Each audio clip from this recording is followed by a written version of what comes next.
There are over 80 named characters in GTA 5, and while some only show up for a mission or two, a lot of them actually have backstories, secrets, and connections that go way deeper than you'd think. From main characters to side NPCs, Rockstar packed the game with tiny details and hidden lore most players completely miss. So in this video, I'm going to tell you one interesting fact about every character in GTA 5, and I bet you wouldn't know the majority of them. Now let's go, come on! Let's start with Michael. Before he became the retired criminal we all know, his name was actually Ned Love during early development. Rockstar played around with different versions of his character before landing on the final version we see in the game. And yeah, Ned Love definitely had a different vibe, which I don't think fits Michael's personality. I had some really good work there, you dick! Then there's Franklin. What's cool about him is that his voice actor, Sean Fontano, is actually cousins with the guy who voiced CJ from San Andreas. Fans even made a mod where Franklin meets CJ, and that crossover kind of blew up, thanks to that real-life connection between the two. Man, calm down. And of course, the third protagonist, Trevor. This might surprise some people, but Trevor is canonically bisexual. Rockstar hints at it through little bits of dialogue and interactions you can catch throughout the game. It's easy to miss though, but that guy doesn't even leave Floyd's poor teddy bear. You smell like the sea. Let's talk about Amanda for a second now. Before the whole yoga and tennis mom routine, she actually went by Amanda Townley and worked in the adult film industry. You might already know this if you've paid attention to Michael's dialogues. However, it seems her past isn't completely behind her yet because we see Amanda hooking up with different characters throughout the game. Now Jimmy. He might remind you of someone if you've ever watched The Sopranos. A lot of people think he's inspired by AJ Soprano. Both are lazy, kind of clueless, and have dads knee-deep in crime. What's more interesting is that Michael buys Jimmy a yellow SUV, just like Tony does for AJ. Could be a coincidence or not. And then there's Tracy. If you try calling her after the Fame or Shame mission, her voicemail has her calling herself Tracy Sucks and saying she's doing some webcam work. The name might even be a little reference to Candy Sucks from older GTA games. But it doesn't stop there. There are hints she might be doing even more questionable live streams when her parents aren't home. Maybe even letting random people over. Michael doesn't really know what's going on, but during the Doting Dad mission, he does say she's up to something online. Just not what exactly. Now let's talk about Lamar. He's mostly seen as the funny sidekick, but early on in development, Lamar was actually being considered as a playable character. There are leftover files with unused dialogue, and even his polished animations suggest he was meant for more as a main protagonist. Makes you wonder what GTA 5 could have looked like with Lamar front and center. Then there's Lester, the mastermind. Most players know that Michael wasn't really in witness protection, but Lester knows more. In one of their early meetups, he says it doesn't look like any program he's ever seen. I mean, who hides a witness in a mansion? It seems Lester figured out the whole truth, linking the cult to shady stuff like money laundering. Lester even talks about the big payments going into Dave's account every month, from someone who technically doesn't work. So yeah, Lester might know exactly why Michael's living the high life in Los Santos. Speaking of Dave, you might think of him as this brutal criminal with no empathy, but in reality, he's actually falling apart. Sure, he's the guy who helped fake Michael's death, but throughout the game, if you read his texts or listen in on his calls, you can tell he's constantly stressed. He's stuck between keeping Michael in check, dealing with a corrupt boss, and pretending to be a decent guy. He's basically stressed out the whole time. What if I lose my job? Someone comes into my office, starts reading my files. They'll see the things I did. Ursula is one of the creepiest strangers you'll meet in GTA 5, and she doesn't even try to hide it. The first thing she tells Franklin is that people who've messed with her in the past have disappeared. Are you okay? Because this guy who picked me up the other week wasn't okay. He choked to death on his own hand. And it only gets weirder from there. She lives in a shack near Mount Chiliad, talks to the land, and casually mentions that she keeps a lock of her dead mother's hair. Not since Mama passed. She was very hard on me, but how I loved her. I have her hair in my backpack. Okay. What? Fans believe that the unmarked grave on the mountain actually belongs to her mother. Wei Chung is the ruthless triad boss trying to take over the meth trade in Blaine County. W-E-I-C-H-E-N-G. Wei Tang! Wei Tang!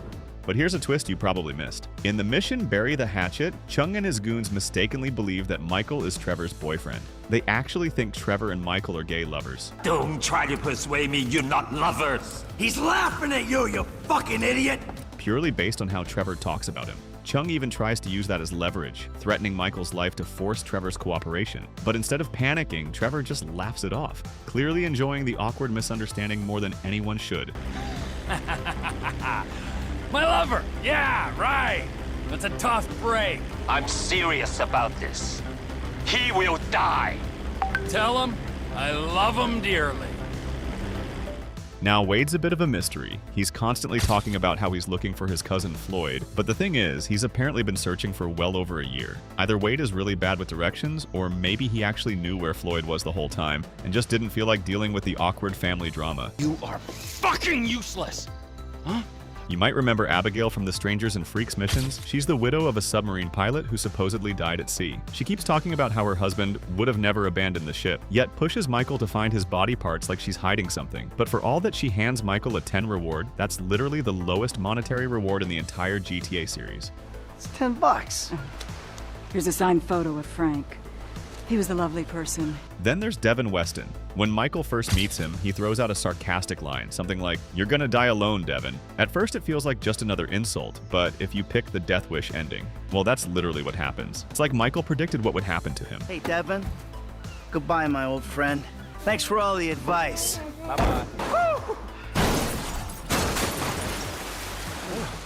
And we can't forget about Chop. He might just seem like a sidekick dog, but Rockstar actually gave him a personality. You probably didn't know, but in older versions of the game, you could even switch to him during certain missions. Also, if you ignore him for too long. His mood drops, he stops doing tricks, and doesn't really respond to commands the same way. Let's circle back to Franklin for a sec. You probably remember Tanisha, the ex who walked away because she didn't want a life tied to gang violence. Seemed like their story was done. At least, we believe that. However, it wasn't the end. Years later in GTA Online, Franklin's back, and now he's married to Tanisha. They clearly reconnected off-screen, which gives their story a bit of a full-circle moment most players didn't see coming. Franklin here has been awarded Employee of the Month.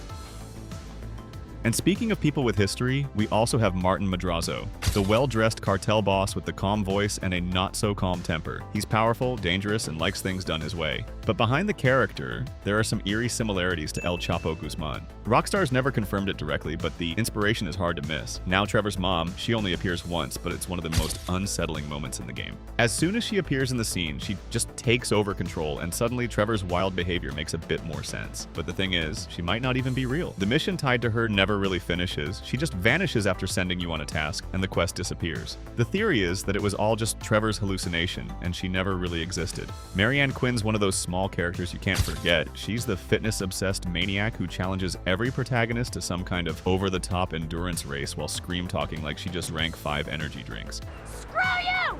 You're lucky I'm tapering for a try! But what you might not know is that it's not just acting. She's voiced by Jessica Lynn Cudahy, a real-life endurance athlete. So yeah, that one-breath ranting style, that's actually totally legit. You might remember Solomon Richards, the old-school Vinewood producer Michael teams up with during his big Hollywood dream arc. But after the mission, where you recover the stolen movie reel, something weird happens. If you go back to Solomon's office, you can hear strange whispering sounds near the assistant's desk. It was never explained, just one of those classic paranormal moments in Rockstar games. And then there's Beverly Felton. He's the sleazy paparazzi who drags Franklin into a bunch of sketchy celebrity photo jobs. But dig a little deeper, and you'll find one of his emails where he casually mentions setting up a hidden camera rig in someone's house. Combine that with his zero moral compass and obsession with gossip, and this guy's like a full creep. Another illuminating experience, homie. Hey, someone's got to do it. I really don't think so. Ron Jakowski might be Trevor's right-hand man, but he's also a walking anxiety attack. What's wild is, if you attack Ron during free roam and send him to the hospital, you'll randomly lose $5,000 from your bank account. Not long after, he'll text you saying the money went to medical bills and some sort of settlement. The thing is, this happens even if you're playing as Franklin, who never even meets Ron in the story. So either Ron's secretly suing everyone in Los Santos, or he's got the most aggressive injury lawyer in the county. Then there's Jimmy Boston. He's the over-smiling celebrity you run into during Michael's cult side missions. And yeah, he's not just a random spoof. Jimmy Boston is pretty much a full-on parody of Tom Cruise, especially when you line him up with Cruise's connection to Scientology. Like, Jimmy's all about spiritual awakening, but deep down he just wants clout and screen time. Replace Kiflam with Xenu, and suddenly it all just clicks a little too well. Yeah, you're neither thesis nor antithesis. You're nothing, Zondar, nothing. You probably remember Patrick McReary, the Irish guy from GTA 4 who you can randomly recruit for a heist in GTA 5. But here's a weird detail about him that you might have missed. If you manage to position the in-game camera just right to peek inside Packy's head, don't ask why, you'll actually see a tiny cube floating inside, with the texture of his old-school balaclava from GTA 4's bank heist mission, like he's still mentally stuck in that robbery. Get on the floor! Now! But sir! You too! Okay. Then there's Maud Eccles, the bounty-hunting, judgmental grandma who sends Trevor after lowlifes. But here's something most people never notice. She's wearing the exact same calculator watch that Trevor wears. I don't know if it's an old Bounty Hunter Club item, or just a weird bond they share. It low-key hints they've got more in common than either of them would ever admit. I want the dream, Trevor. and I won't let anyone stand in my way.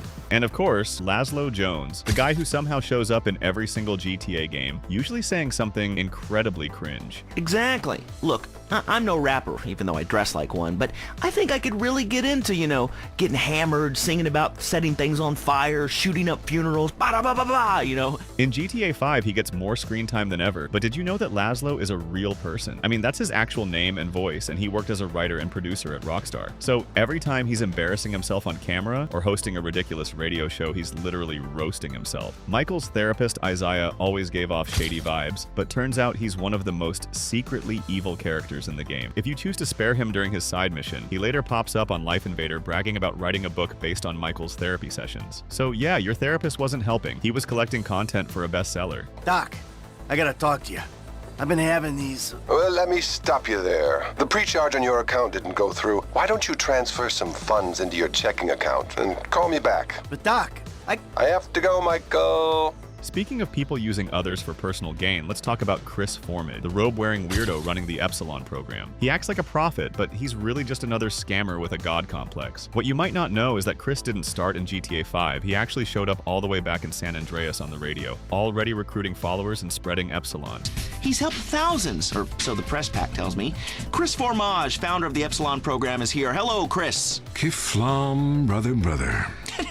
What does that mean, man? The man's been running this scammy cult across entire generations of GTA. Let's talk about Simeon Yetarian, that car dealer you meet early on in the game, pretending to be your friend while completely screwing you over. But if you're snooping around his dealership during the repossession mission, you can actually spot a safe behind a painting of himself filled with stacks of cash and gold bars. And the thing is, if you're playing GTA Online, there are events where you can actually rob Simeon's dealership and steal it all. Then there's Deborah, Floyd's overly controlling, toxic girlfriend. You barely see her in the game, but when you do, it's always chaotic. After that infamous apartment scene with Trevor, both Deborah and Floyd are never seen again. Trevor casually walks out, bloodstained, mumbling about an argument, and just moves into their place. If you swing by the apartment later during a mission, you can even spot 2 body bags being wheeled out. Rockstar never officially confirms what went down, but many believe that it was Trevor who killed her after Deborah shot Floyd. And speaking of chaotic women, let's talk about Franklin's aunt, Denise. All our prayers have been answered well.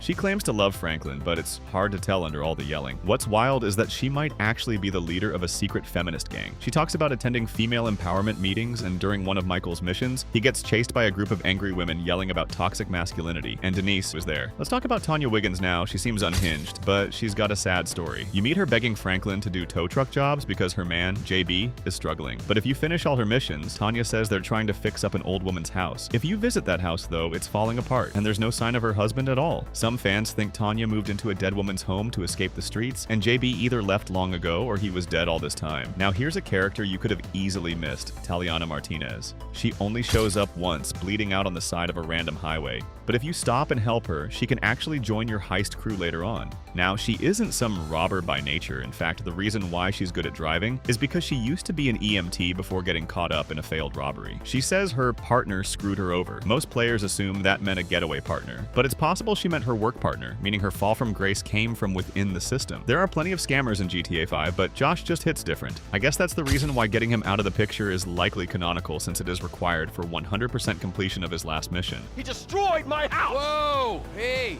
No, wait a minute. You asked me. Then we got the Union Depository Manager, the guy who stops the trio during the big score heist to check their identity. It's not clearly known, but it seems he remembers Trevor from the past heist. When Trevor walks up with the other two in their security outfits, the manager pauses and stares at Trevor for a second. Then he brushes it off and continues like nothing happened. This tiny moment has led fans to believe that he might remember Trevor from the prologue heist. I'm sure you remember Dom, that extreme sports maniac who always seems to find trouble no matter where he is. But his death is actually the most ironic in the series. During the risk assessment mission, Dom literally lectures Franklin mid-flight about how every jumper is responsible for checking their own parachute. Every diver checks his own rig. Something goes wrong, it's on you. Wait, man, so how the hell do I... Okay, no more talking. Fast forward to his final mission, Dom jumps off a crane without checking his chute and splats right into the ground. In GTA 5, there are 2 events where you come across this mysterious ghost dog who acts as Dom's guardian angel trying to save that crazy stunt devil from ending his life. But the thing is, this dog can only speak to Franklin, which is odd, but also quite interesting. What dog? That dog that saved your ass, man.